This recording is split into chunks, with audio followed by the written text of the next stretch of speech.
The deal now is it's just well structured. You know what I'm saying? I feel like I've got the best team that possible. Do you know what I mean? It's like it's very, very strong. It's independent. We got as Lucid, who are like a record company in itself. I got my distribution, management, 2 record companies. Like it's well structured, man. And when you feel that confident in your team as an artist, it's a very, very good thing. Do you know what I mean? And if we can keep it together and keep on moving forward, it should be a very good look. And so I'm just hoping for the best. On a financial level, how difficult is it, an artist not making hit records, to actually still financially support yourself? Is it, because a lot of people wonder, like, well, if he's not doing shows, if he's not putting out hit records, like, how do artists maintain themselves in between time? You know, could you give?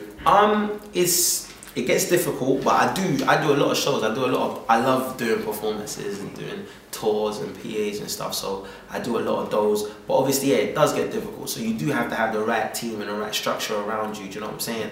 And able to maintain, you know. But you just got to be a workaholic. Like, late nights, isn't it? Trust me, you just got to be a workaholic. I still ain't good at early mornings. I ain't gonna act like I am.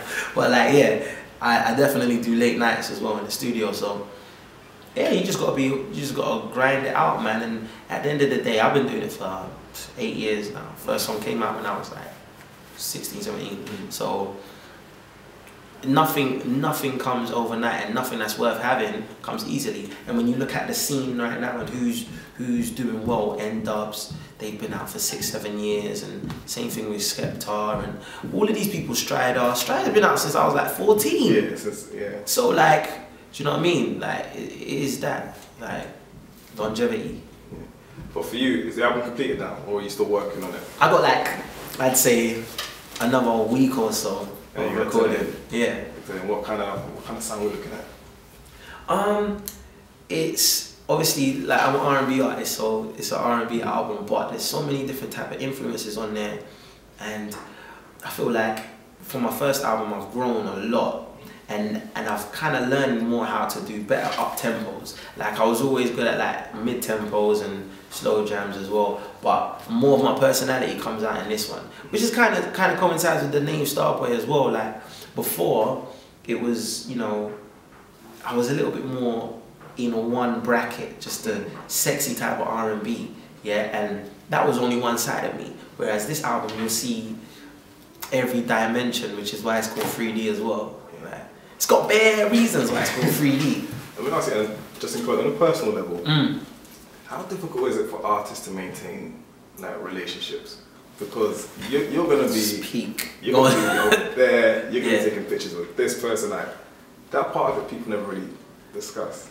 If you like, your girl's got to be very understanding in it, and I was lucky to have an understanding girl for a long time, which is good. It always helps. So, but it's very difficult. It's difficult. Like, I'm single now, innit?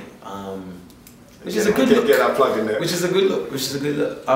But first and foremost, man, the music is the priority, and it's just #1, because success for me as a person is very important. Do you know what I mean? And if you haven't achieved it, it's difficult to be happy. Do you know what I'm saying? You got to always be striving for what you want in your life. So. Yeah, it's difficult. It's definitely difficult to, especially when I was in America and like Japan and that. It's long, it's mad. Yeah. Did you notice a difference in how they approach music in America compared to the States? Yes. It go hard. They go so hard because they're so used to it. And with an R&B artist over here, it's actually difficult to feel like you can go hard, because like people. R&B from a UK artist is not as accepted as it is in America. So R&B artists in America, there's 50 million of them, and every one of them know that they gotta go gym, they gotta have a six-pack, like they gotta be vocalists, they gotta write songs every day, even if they can't write. They gotta dance, they gotta do everything. So they go. It's more of a pattern that they're into. Do you know what I'm saying? Whereas, yeah, it's a regime, exactly, and it's like they're committed to it. Whereas over here, like, you'll find people that are slightly reserved. They don't want to be committed because, like, I'm an R&B singer. They'd rather be a grime MC. I was a rapper before I was a singer, innit? Like, when I was in school, I used to rap, I used to MC, and I used to make beats.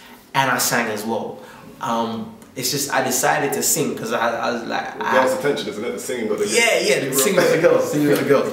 But and then I just practiced and you know just got better and better. So I know how easy it is to kind of be this, you know, like just disgruntled with it and be like, I don't want to be a singer and that. To pull you up, because I've always, to be like impartial with it, I've always seen you as being someone that's very dedicated. You know, from the way you carry yourself, the way you perform. And I always felt for the UK scene, it almost seemed that you was too much of a showman for what was out there. You know, because the UK is a bit reserved. Like, yeah. You know, just sing, you know, but you'll be dancing. And because there wasn't anyone beforehand, so they could say, okay, so people were looking a bit like, is he trying too hard? But it's just, that's where you've come from in terms of being a performer. That's something I've always noticed about you. I hear that, and I kind of agree. When I was younger, I lived in America for like 5 years, innit? From the age of 5 to 10.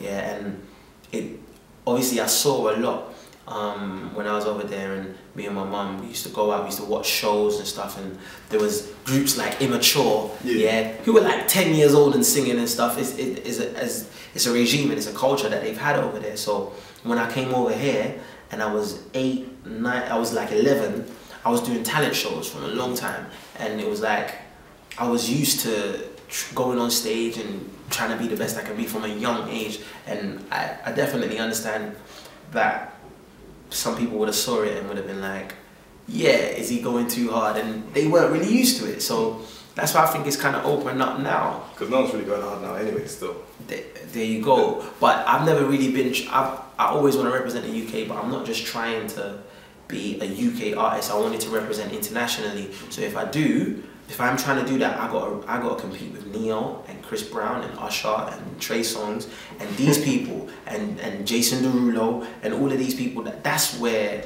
I'm trying to compete with. So I don't want to be on a lower level just because we don't practice as much or we don't go as hard. Do you know what I'm saying? So Nathan, in closing, any final words for your fans and why people should go get out Diamonds? It's in April. What's the exact date? Diamonds comes out April the 18th, right? Make sure you look out for the album 3D, Dedication, Determination, and Desire. It's gonna be wicked. I'm finishing it off. I hope you love it. The Twitter is Starboy Nathan, and the Facebook is Starboy Nathan as well. So make sure you follow me and Facebook me.